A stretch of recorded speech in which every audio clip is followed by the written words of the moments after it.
don't do this. You brought this on yourself. The first sound is the whistle of wood through air. A rough stick slices the quiet of a small California living room and stops inches above a young woman's head. Her name is Ellie Brooks, and her hands are wrapped over her belly like a shield. The man holding the stick is her husband, Derek Miller, red-eyed, alcohol on his breath, lies in his ears. Someone he trusts told him the baby is not his.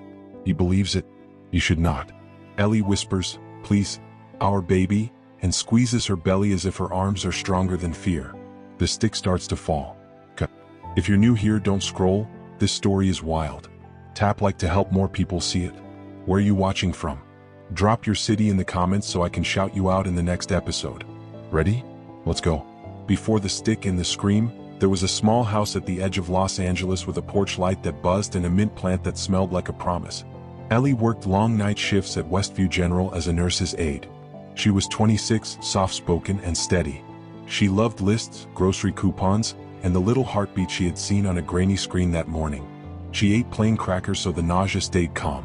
She tucked a printout of the ultrasound into a book so it would stay safe and flat. She told herself today will be good.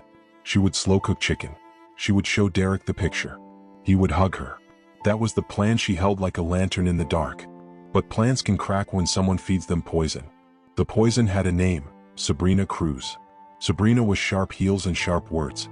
She wore a cold smile and spoke with a voice that sounded like sugar until it cut your tongue. Derek owned a small auto shop off Glendale Boulevard. Business had been slow. Bills piled up.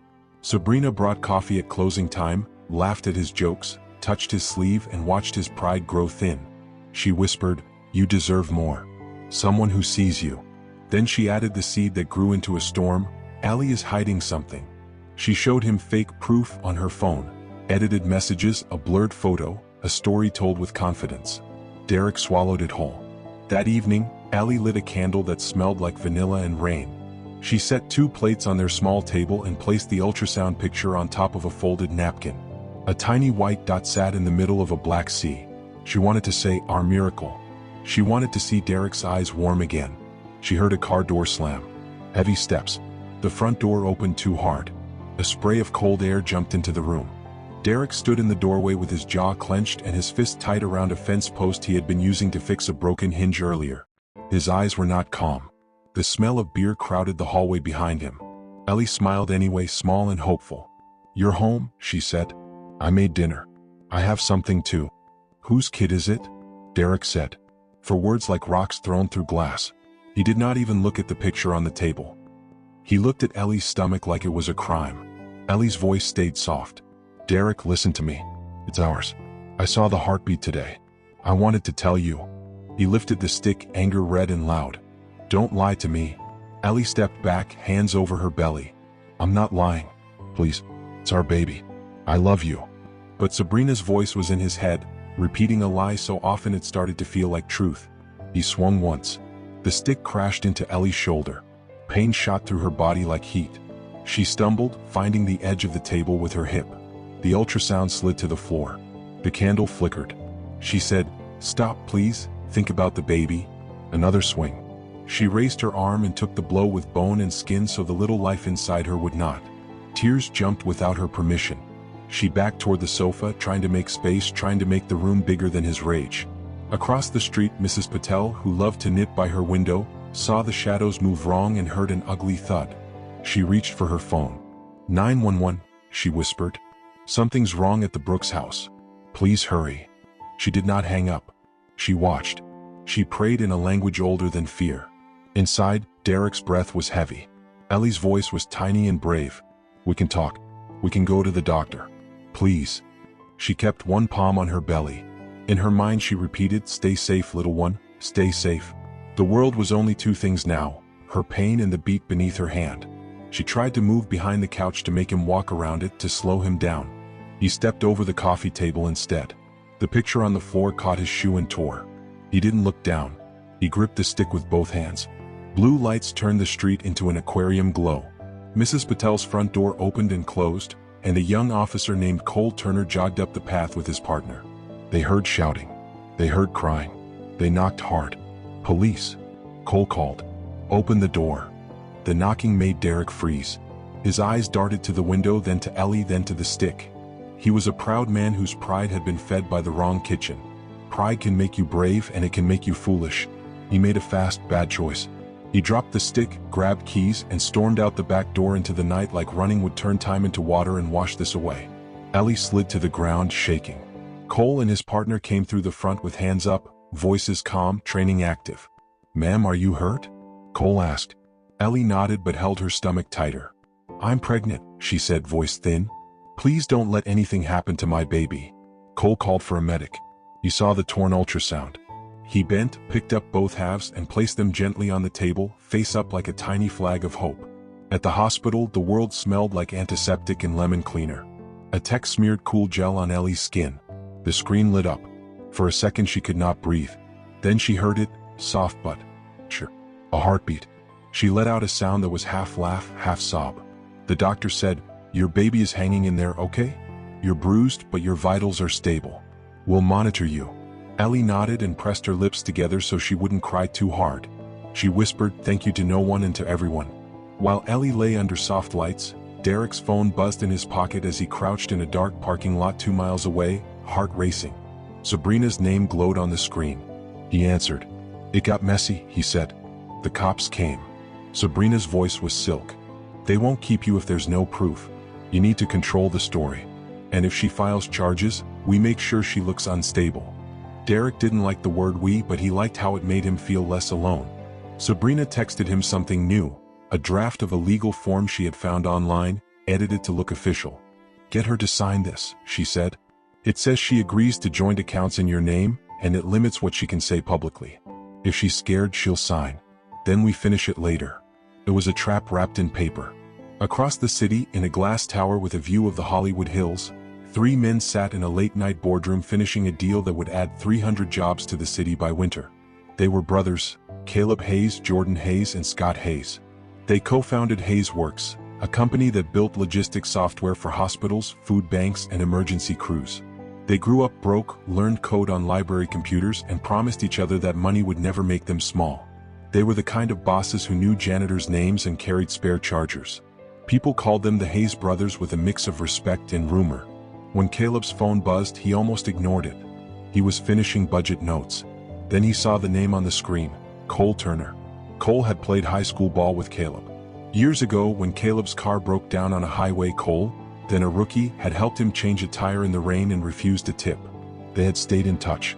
Caleb stepped into the hall and answered. "Cole?" "Caleb," Cole said. His voice had the tight sound of a man using calm like a tool. "I shouldn't be calling you, but I'm standing in an ER. A young woman was attacked at home. She's pregnant. Her last name is Brooks. She has no one with her. She had a phone in her bag with a text thread pinned at the top. Nora from Hayes Works. It looks like she's a temp on your night logistics team. I thought you should know one of your people needs help." Caleb didn't speak for a beat. "One of ours." That was enough. "Which hospital?" he asked. Cole told him. "I'm on my way," Caleb said. Then he walked back into the room and said 7 words that made the meeting stop. "We have to go. Someone needs us." He did not explain. Jordan and Scott didn't ask. They stood up, grabbed their jackets, and followed. Back in the ER, Ellie lay still and watched the monitor like a lighthouse. A nurse named Caroline held her hand. "You're not alone," Caroline said. "I'm right here." Ellie nodded, grateful and tired. Her shoulder hurt in deep waves. Her heart hurt in short ones. She asked if she could call anyone. Her best friend Nora was in the staff lounge and came running with tea that Ellie was not allowed to drink yet. "We're going to keep you safe," Nora said. "I already told my boss you're off until you're ready." Ellie tried to smile. She was not good at taking help. Survival had always felt like something you do with your own 2 hands. But the baby inside her made her brave in new ways. Say yes to help became a new rule. In a different part of the city, Derek and Sabrina met in the back corner of a diner with a neon sign that hummed. Sabrina had a tablet, a printer app, and a confidence that filled the booth. "You need to get ahead of this," she said. "If she files a police report and tells a sad story, you're done. But if you show people she's emotional and unstable, and you have her signature on something, we have leverage." Derek rubbed his temples. "I didn't mean to," he stopped. He didn't finish the sentence because finishing it would put a shape around it that he could not ignore. Sabrina slid a paper across the table. It's standard, she lied. She signs you're safe. After that, we move money into a new account under your name only. We keep the house. If she leaves with nothing. Derek stared at the words. His pride wanted safety. His fear wanted control. He nodded slow. I'll do it, he said. At 11:40 p.m., automatic doors slid open and the Hayes brothers walked into Westview General. The security guard recognized them from the paper and also from the time Jordan had brought pizza during a blackout. Third floor left, he said without them even asking. Room 3C. Caleb thanked him by name. He remembered names. People noticed that. Up on 3C, a nurse tried to stop them until Nora popped out of a hallway and waved. They're with me, she said. They're my bosses. Please. The nurse hesitated for only a second. 3 calm men who moved like they fixed things. She let them pass. Caleb stepped into Ellie's room first and paused like a man stepping into church. Ellie looked smaller than the fear around her, but her eyes were clear. Miss Brooks, he said, voice quiet. I'm Caleb. This is my brother Jordan and that's Scott. We run the company where you work. Officer Turner called me. We're here to help in any way you will allow. Ellie blinked. The word allow mattered. It gave her back something she had lost in her living room, control. Thank you, she whispered. I don't want trouble. I just want my baby safe. Caleb nodded. That is the plan, he said. He looked at the monitor and whispered, Hey there, little fighter, to the tiny heartbeat like it could hear. Scott took out a small notebook. Jordan took off his jacket and draped it over the cold chair near her bed. We can set security at your house, Jordan said. We can get you a safe apartment tonight. We can pay for a lawyer before sunrise. You don't have to decide right now. Just breathe. Ellie breathed. Down the hall, Cole stood near the nurse's station and typed up his incident report. He had to stay clean. He had to follow rules. But he also knew this. The law can be a thin blanket in a storm. He watched the Hayes brothers move with purpose and thought, maybe this time help will arrive faster than harm. Midnight crept over the city. In the small ER room, Ellie closed her eyes and heard the baby's steady thump. She let it draw a line across the fear. Then her phone buzzed. A message appeared on the lock screen from an unknown number. I'm so sorry. Let me explain. I'm outside. Please come talk. Caleb saw her glance and said, We can have hospital security escort anyone off the property. You don't have to see him. Ellie nodded, but her heart jumped anyway, the old habit of trying to fix what she did not break. She squeezed Nora's hand and whispered, No, not tonight. Outside, Derek stood under a flickering streetlight with Sabrina's printed pages in a folder. He rehearsed his lines like a bad actor before a cheap show. It's just paperwork, Ellie. It's for the baby's future. He believed the sentences enough to say them. He didn't notice the black SUV that turned into the far end of the lot or the way 3 men stepped out with an air of quiet that made the dark seem smaller. Sabrina saw them first through the diner window across the street. She stiffened. Who is that? She asked. Derek followed her gaze and felt his mouth go dry. Hayes Works was printed on the side of the SUV, small but clear. Back upstairs, Caleb's phone buzzed again. This time, a message from a private contact who owed him a favor at the courthouse. You should know. Someone tried to file a communications agreement tonight using a template with your employee's name. It's junk, but the timing is ugly. Want me to flag it? Caleb typed back. Yes. Flag everything. Document everything. He tucked his phone away and looked at Ellie. May I call a lawyer we trust? He asked. Someone gentle and fast. Ellie swallowed and nodded. Yes, she said. Please. The hallway lights hummed. The clock ticked. Caroline checked Ellie's blood pressure again and smiled. Still steady. Nora rubbed Ellie's shoulder and told a small, silly story about a broken snack machine at work to make her breathe easier. Scott quietly arranged a hotel suite under a company alias. Jordan called a security firm they used for high-risk shipments. Caleb walked 2 doors down and called the lawyer. He spoke low. He used words like emergency and protective order and immediate filing. He said Ellie's name like it was something he would not allow to be mishandled. Back in the parking lot, Derek started across the asphalt with the folder. Sabrina grabbed his sleeve. Wait, those are the Hayes brothers, she hissed. They have money and media on their side. If you go up there you lose. Derek pulled his arm free. I'm her husband, he said, like the word husband was a shield big enough to hide everything he had done. He took 3 steps and felt a hand land on his shoulder. It was Jordan Hayes, calm eyes, quarterback stance, voice like a locked door. You need to leave, Jordan said. Now. Derek tried to lift his chin. "This is between me and my wife." Jordan didn't blink. "You made it bigger than that the second you raised a hand." He nodded toward the street. "Walk away." Derek hesitated and took in the three of them, their stillness, the way they did not posture, the way they already looked like a wall. Pride fought fear inside him. Fear won. He stepped back, mouth tight. He turned to Sabrina and hissed, "We'll handle it tomorrow." Sabrina's smile cracked a little. She did not like retreat, but she liked losing even less. They left in a rush of tired anger and burnt coffee smell. Inside the hospital room, Ellie leaned back and closed her eyes as the monitor beeped steady like a metronome. For the first time since the stick had moved through air, her body loosened. She looked at Caleb. "Why are you doing this?" she asked. It was not rude. It was honest. People have reasons. Reasons matter. Caleb answered simply. "Because you're part of our team," he said. "Because good people should not face bad nights alone. Because my mother taught me that if you can stop harm, you must." Ellie nodded once and some hard thing in her chest softened. A soft knock tapped the doorframe. Cole stepped in, hat in his hands. "Miss Brooks," he said. "I took your statement. We'll file for a protective order by morning. If he comes near you tonight, security will handle it. I'll be on duty till dawn." Ellie whispered, "Thank you, officer." Cole nodded to the brothers, a silent acknowledgement between men who understood speed and purpose. Then he left to do more quiet paperwork that keeps people alive. The elevator chimed somewhere down the hall. The city outside stretched and yawned and kept moving. In the bed, Ellie finally slept in little bits, her hand never leaving her belly. Nora sat in the chair, chin on chest, eyes opening every few minutes like a mother bird. Jordan and Scott took turns at the door. Caleb stared out the window at the parking lot lights and made a list on his phone. Safe housing, legal, press strategy if needed, financial cushion, internal HR support, counseling. He added a last line and underlined it, accountability. And then, just as the hour tipped past 1 o'clock, the automatic doors at the hospital entrance slid open again. 3 men in gray suits walked in with crisp steps and matching faces. They did not look angry. They looked official.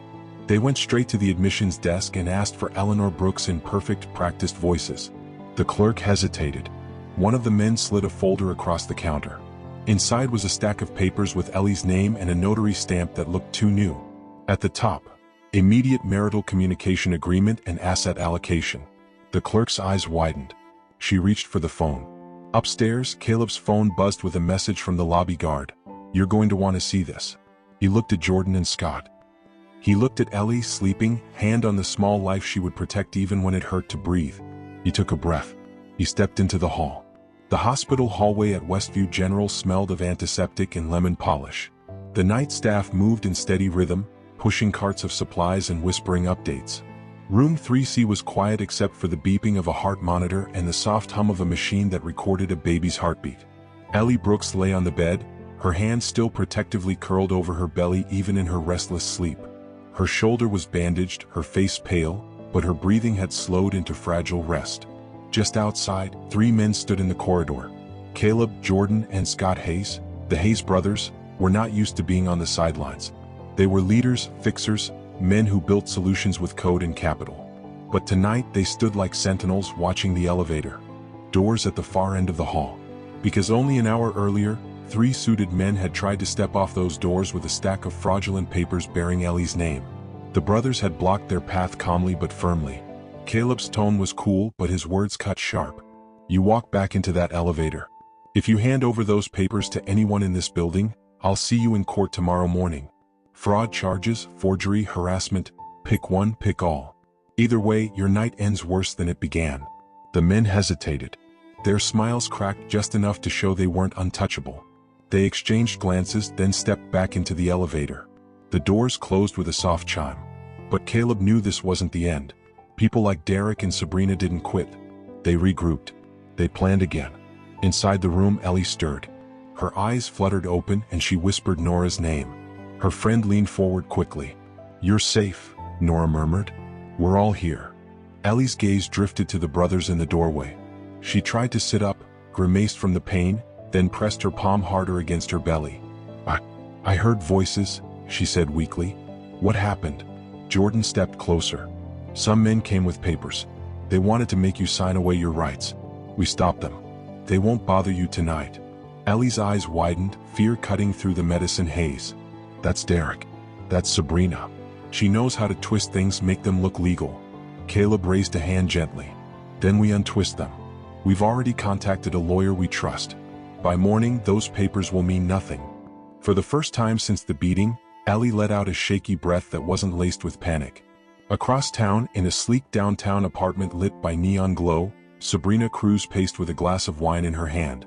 Derek sat on the couch, his head in his hands, the folder of rejected papers at his feet. You should have pushed harder, Sabrina snapped. Do you think she's going to let this go?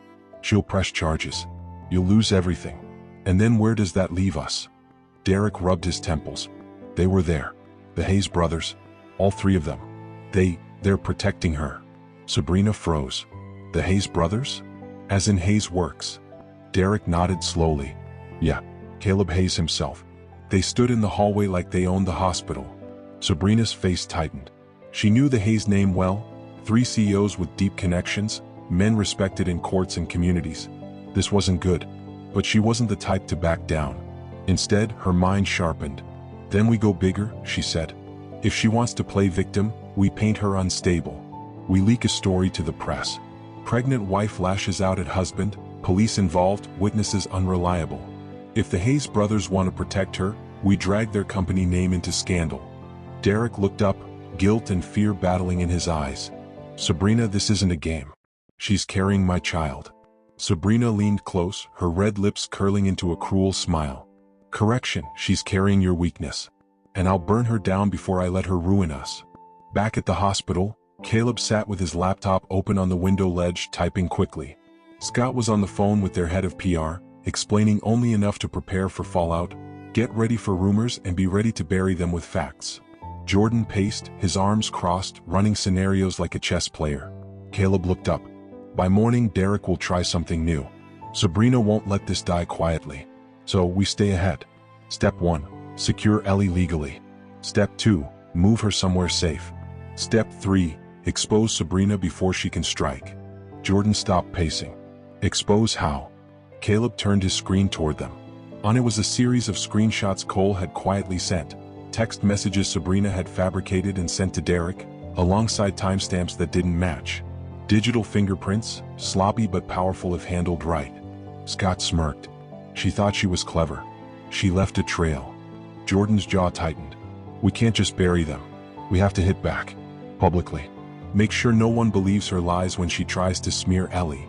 Caleb nodded slowly. Revenge isn't enough. It has to be justice. If we take her down, we do it so she can't hurt anyone else. The 3 brothers agreed. The plan was forming. Morning light crept through the blinds, soft and hesitant. Ellie stirred awake, her shoulder aching, her belly heavy with both fear and hope. The doctor had checked her twice during the night. The baby's heartbeat was still strong. That sound had become her anchor.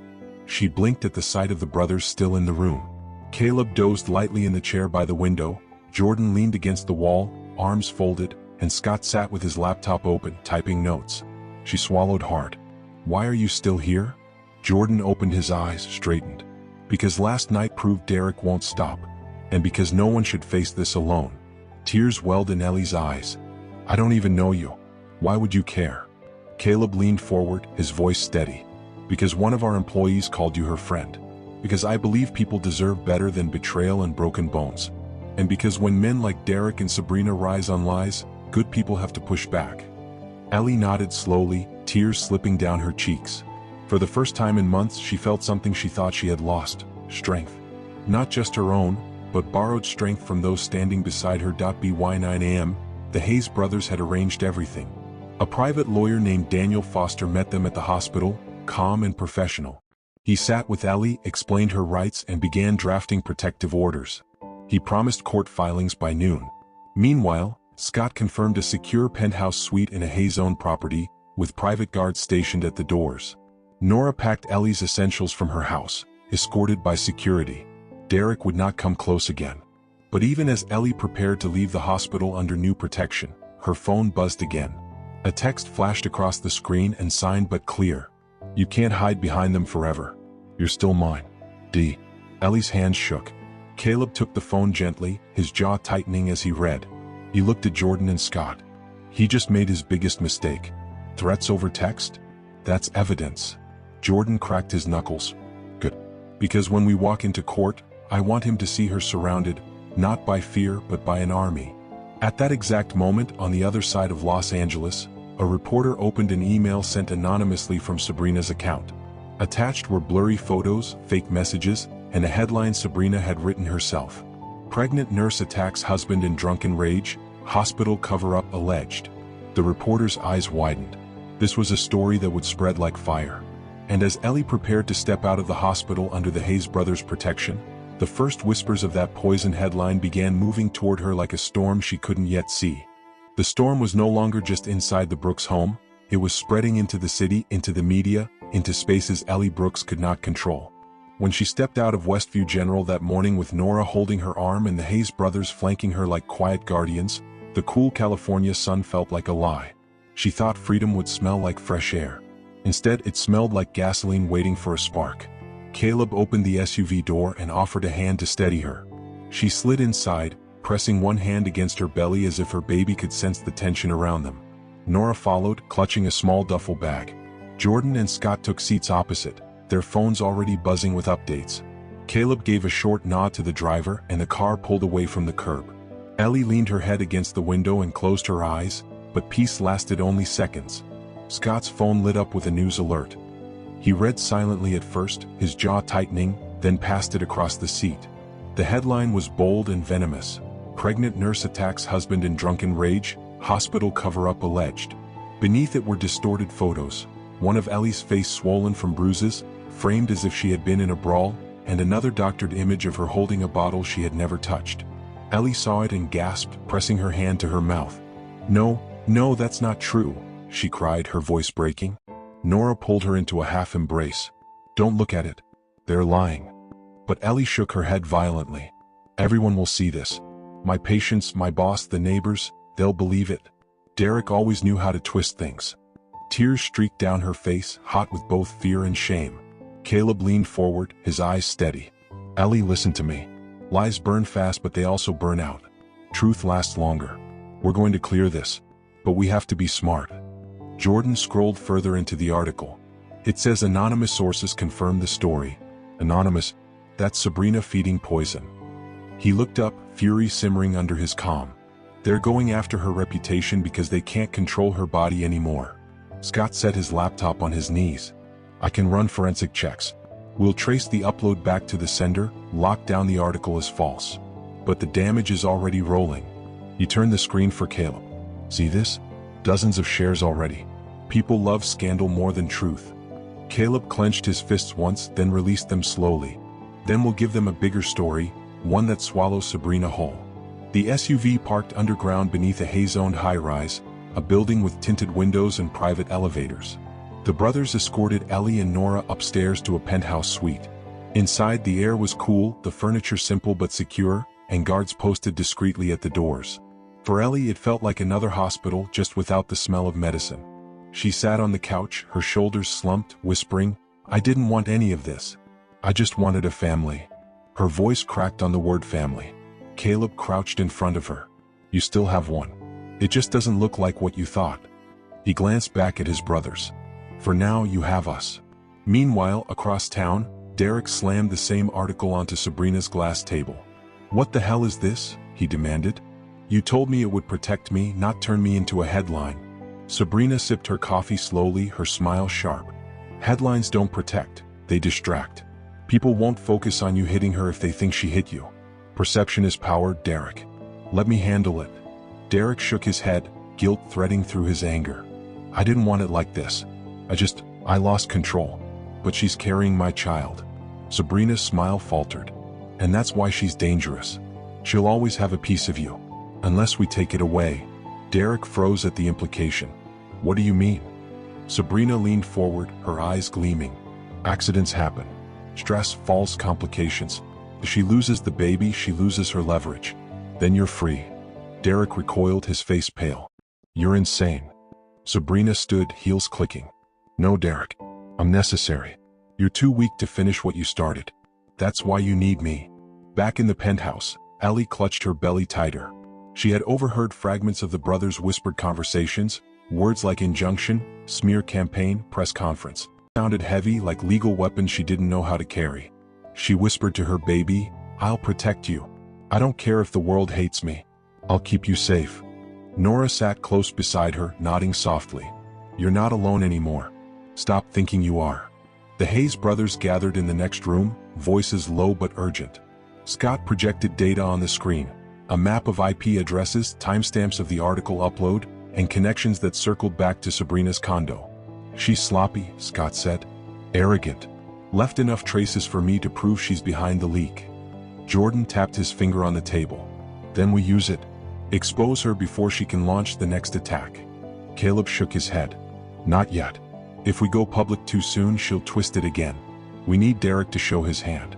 We need him to make one more mistake." As if on cue, Ellie's phone buzzed again. A voicemail. Caleb played it on speaker.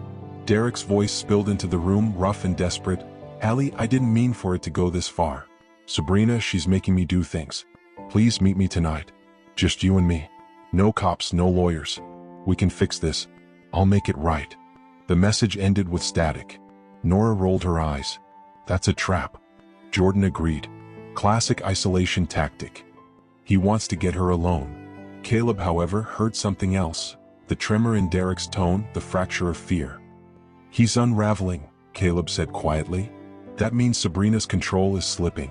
If we can pull Derek out from under her, we can take her down completely." Ellie shook her head violently. "No, I'm not meeting him. He almost killed me." Caleb crouched again, meeting her tearful eyes. "You won't, but someone will go in your place. We'll set the stage, record everything, catch Sabrina's influence on tape. We turn their trap into our proof." Ellie hesitated, then nodded slowly, her body trembling. "Do it. Just don't let him near me again." That night, the plan unfolded in shadows. Derek waited in a deserted park, the wooden stick from the night before now replaced by shaking hands. He paced, muttering to himself, Sabrina's orders and Ellie's face colliding in his mind. A figure approached. It was Jordan, hood pulled low, carrying a small device recording every word. Derek's eyes narrowed. "Ellie?" Jordan's voice was steady, disguised. "I came. Talk." Derek broke, words spilling out like a confession. "I didn't mean to hurt you. Sabrina said you cheated. She showed me things. She told me the baby wasn't mine. I believed her. God, I believed her." His voice cracked, raw and trembling. From the distance, Scott snapped photos, capturing Derek's collapse, the fear in his posture, the mention of Sabrina's lies. Caleb listened in through an earpiece, his heart pounding. Finally, Derek dropped to the bench, head in his hands. She said we should end it. The baby. She said accidents happen. I can't do that." The words were enough. Proof of Sabrina's plot, spoken in Derek's own voice. Jordan ended the meeting swiftly, walking away before Derek realized he'd been speaking to the wrong person. By midnight, the brothers had the evidence compiled. Ellie sat with headphones in, listening to Derek's voice on the recording. Her hands shook, her tears silent. "He was going to let her kill my baby," she whispered. Caleb touched her arm. "Not anymore. We stop her now." But as they prepared to move forward, another alert lit up Scott's screen. Sabrina had filed for an emergency injunction in Derek's name, claiming Ellie was unstable and a danger to herself and the baby. A hearing was set for the next morning. Sabrina was moving faster than anyone expected. Ellie's stomach tightened with dread. "She's going to take my baby away before it's even born." Caleb looked at his brothers, fire in his eyes. "Then tomorrow we walk into court. And we don't walk out until Sabrina Cruz is finished." The city outside hummed, unaware of the war brewing in its heart. Ellie pressed her palm against her belly one more time, whispering to the life inside her, "Hold on, little one. Hold on." And in the silence of the penthouse, the brothers sharpened their weapons, not of wood or fists, but of truth, strategy, and the kind of power Sabrina had never imagined would stand against her.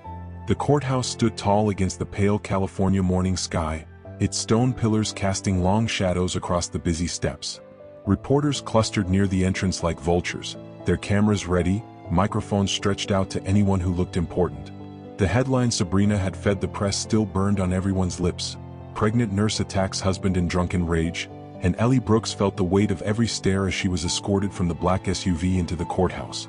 She wore a simple navy dress that Nora had chosen for her, soft fabric loose enough to cover her bandaged shoulder. One hand rested protectively on her belly. Caleb Hayes walked on her left, Jordan on her right, and Scott slightly behind, their presence a wall of calm authority. The crowd buzzed, whispering, snapping photos, but Ellie forced herself to look straight ahead. Her knees trembled, but her spirit held firm. Inside the courthouse, the air was colder, drier, less forgiving. Security guided them through metal detectors. Sabrina was already there, perched like a queen on the opposing bench. She wore a white suit that gleamed under the fluorescent lights, her hair styled into waves, her lips painted the color of blood. Derek sat beside her, looking smaller, paler, his eyes darting nervously around the room. He couldn't seem to meet Ellie's gaze. Sabrina, however, met it directly and smirked, tilting her head like a predator who believed the kill was inevitable. The judge, a stern woman with gray hair and steady eyes, entered, and the room rose. Everyone sat. The case was called. Sabrina had filed in Derek's name for an emergency injunction claiming Ellie was unstable and unfit to make decisions for the child she carried. Sabrina's lawyer, a slick man in a tailored suit, rose first. He painted Ellie as a danger to herself and others, leaning heavily on the doctored article. He called her a nurse who had access to substances, a woman prone to outbursts. He held up the false images as if they were fact, ignoring the smudges where editing software had left its fingerprints. His words dripped like oil, smooth but toxic. Ellie sat frozen, her throat tightening, each lie stabbing deeper than the last. Nora squeezed her hand under the table, whispering, "Breathe, just breathe." Then it was Daniel Foster's turn, the Hayes brothers' trusted lawyer. He was calm, precise, his voice carrying the weight of truth. He dismantled the opposing claims piece by piece, pointing out inconsistencies in timestamps, exposing metadata from the photos that proved manipulation. Scott had traced every upload, every keystroke, and Daniel presented it with quiet force. The judge's brow furrowed as she studied the evidence. Still, Sabrina leaned back with her smug smile, confident that her web was too thick to tear apart. But then Caleb signaled to Jordan, who stood and requested permission for a new exhibit, an audio recording. The judge allowed it. Jordan pressed play and Derek's voice filled the courtroom. His confession poured out, how Sabrina had lied to him, how she had forged messages, how she had pushed him to believe the baby wasn't his, how she had suggested that accidents happen. The words echoed like thunder. Derek's face drained of color. Sabrina shot up from her seat, hissing, "Objection." But the judge silenced her with a sharp rap of the gavel. The recording continued, unrelenting, undeniable. Gasps rippled across the gallery. Reporters scribbled furiously, eyes wide with the revelation. The story they had been fed was crumbling in front of them. Ellie's hands trembled, but this time it wasn't from fear, it was from the release of finally being heard. Tears slid down her cheeks, silent but fierce. She looked at Derek, who stared at the table in shame, unable to meet her eyes. Sabrina clenched her fists, her nails digging so deep into her palms that tiny crescents of blood appeared. The judge leaned forward, her voice cutting through the tension. The court finds the emergency injunction to be not only baseless but deliberately manipulative. Furthermore, this court will refer Sabrina Cruz for investigation into perjury, fraud, and conspiracy. As for Mr. Miller, she paused, eyes hard on Derek, you will be subject to a restraining order effective immediately. Any contact with your wife or child will be supervised until further proceedings. Sabrina slammed her hands against the table. You can't do this. I'll ruin all of you. Her voice cracked, desperation leaking through her anger. The bailiffs moved closer, ready to escort her out if needed. The judge ignored her, striking the gavel again. Court is adjourned. Reporters surged forward as the Hayes brothers surrounded Ellie and Nora, shielding them from the chaos. Flashes exploded like lightning. Questions flew like arrows. Ellie, how do you respond to the accusations? Caleb, are you personally involved in protecting her? Sabrina, are the fraud charges true? Security guided them out a side door, away from the madness. Once outside, Ellie finally broke into sobs, clutching her stomach. Caleb placed a steady hand on her shoulder. It's not over, he said softly. But today you won. Meanwhile, Derek sat in the empty courtroom long after everyone else had left. His hands shook. He could still hear his own voice on that recording played back like a curse. He whispered to himself, "What have I done?" Sabrina stormed back inside, heels clicking furiously. She grabbed his arm, digging her nails in. "Don't you dare collapse now. We can still fight this. You just have to listen to me." But Derek pulled away for the first time, showing resistance. "You lied to me. You nearly had me kill my child. You're poison." Sabrina's eyes blazed, but fear flickered underneath. She knew control was slipping. She knew the Hayes brothers had turned the tide. Back at the penthouse, Ellie lay on the couch, exhaustion weighing her down. Nora made tea she barely touched. The Hayes brothers strategized quietly in the kitchen, voices low but urgent. Caleb paced, Jordan scribbled notes, Scott tapped furiously at his keyboard. The battle was far from finished. Sabrina had influence, contacts in media, maybe even allies in law. But they had momentum now. They had exposed the first layer of her lies, and cracks were spreading fast. Ellie whispered to her unborn child, "You're safe for now. But I won't rest until you're free of this." Her words were both prayer and promise.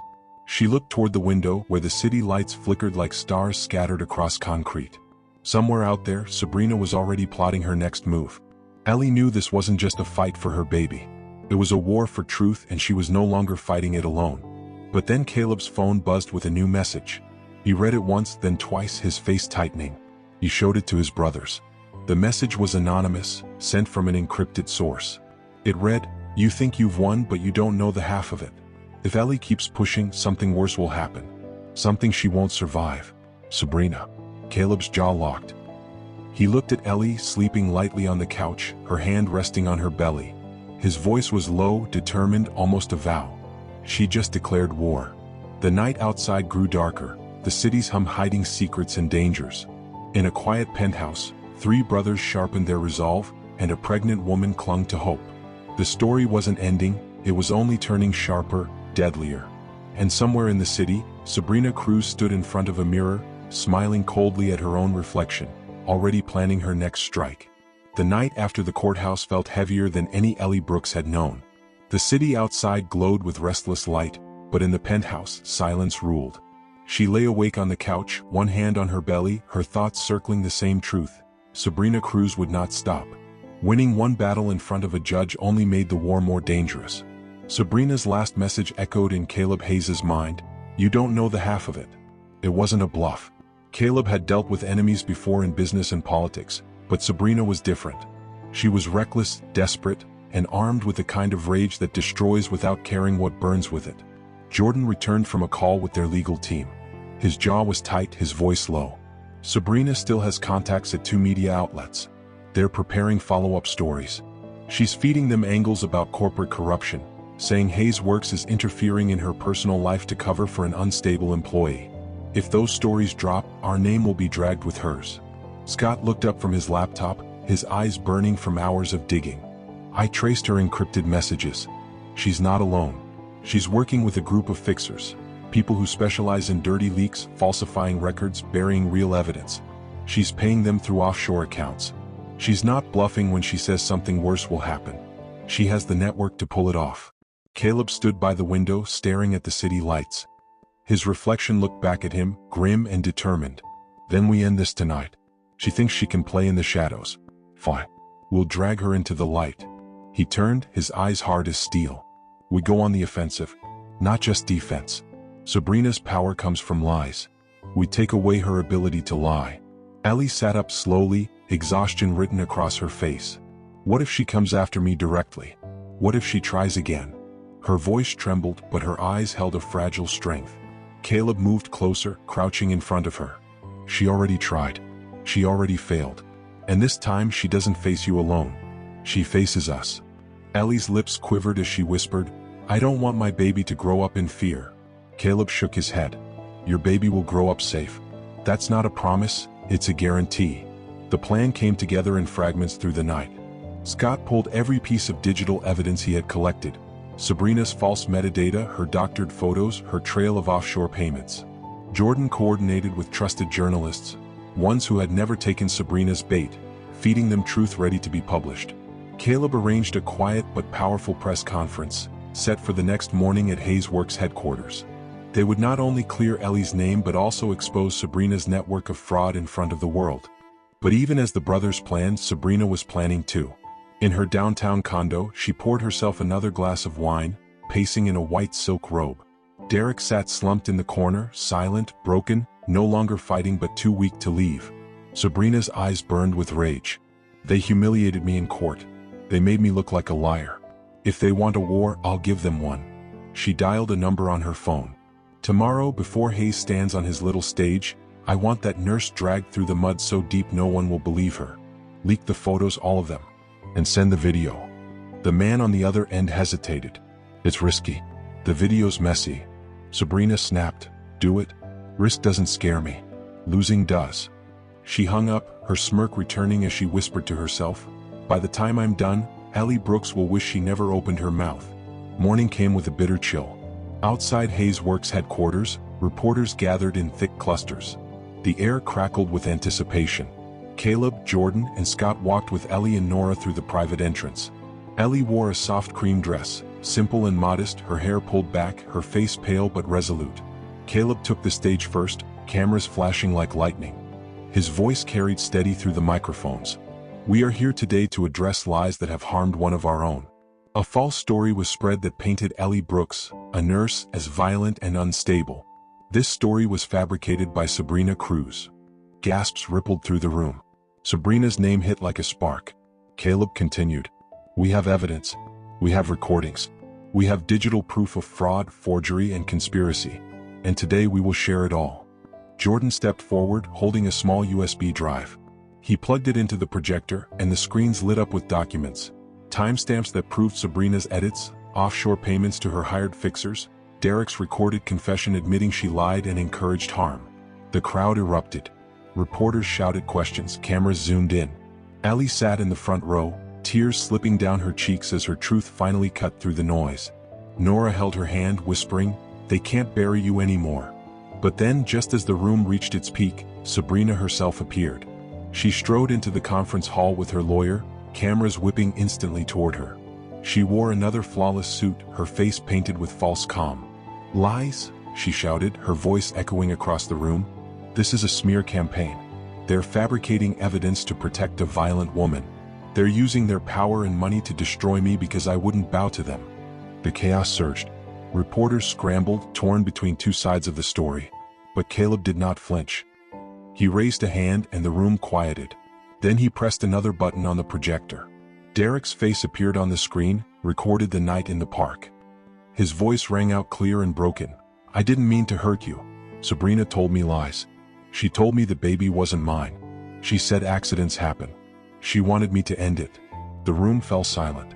Every word was undeniable, coming straight from Derek's mouth. Sabrina's face drained of color, her mask cracking in front of the cameras. Reporters surged again, this time with sharper questions. "Sabrina, did you encourage Derek to harm his pregnant wife? Are these offshore accounts tied to you? Do you deny paying for fabricated evidence?" Sabrina stammered, then shouted, "This is entrapment. You'll all regret this." She shoved past the reporters, her lawyer dragging her out in a storm of flashes and boos. The conference ended with Ellie standing on stage beside the Hayes brothers. She spoke softly into the microphone, her voice trembling but strong. "I never wanted this. I only wanted to keep my baby safe. But lies almost destroyed us. If you take anything from my story, let it be this. Truth may be buried, but it cannot die." The crowd erupted in applause, some reporters even standing. Ellie stepped back, tears blurring her vision, but this time they were tears of release. Hours later, the news spread everywhere. Sabrina Cruz had been exposed, her schemes unraveling in real time. Investigations opened, her allies scattered, her accounts frozen. Derek turned himself in, confessing fully, breaking free from her grip at last. The world that had once believed Sabrina's poison now turned against her, calling her manipulative, cruel, and criminal. Back at the penthouse that night, Ellie finally allowed herself to rest. She lay with Nora beside her, the Hayes brothers still nearby, watching the city lights. Caleb stood by the window, speaking quietly. "It's over for her. But this isn't just about revenge. It's about making sure no one else suffers what you did."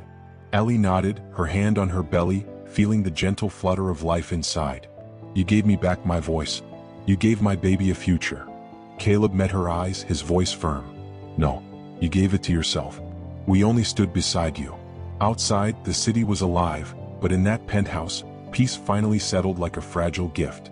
Sabrina's shadow had been torn apart by truth. Allie Brooks would raise her child not in fear but in strength. And the Hayes brothers had reminded the world that justice, when pursued with fire and loyalty, could still defeat the darkest lies. As the night deepened, Ellie whispered to her unborn child, "You'll be loved. You'll be safe. And no one will ever hurt us again." Her words wrapped the room in quiet strength, a promise carved deep into the future. The war was over. Betrayal had been answered. Revenge had been served, not with fists, not with sticks, but with truth so sharp it left scars on the guilty. And in the ashes of lies, a new life waited to be born into hope. The story closed on that heartbeat, steady and strong, echoing louder than any lie Sabrina Cruz had ever told. Subscribe to this channel to support our growth, and remember, truth may stumble but it never falls.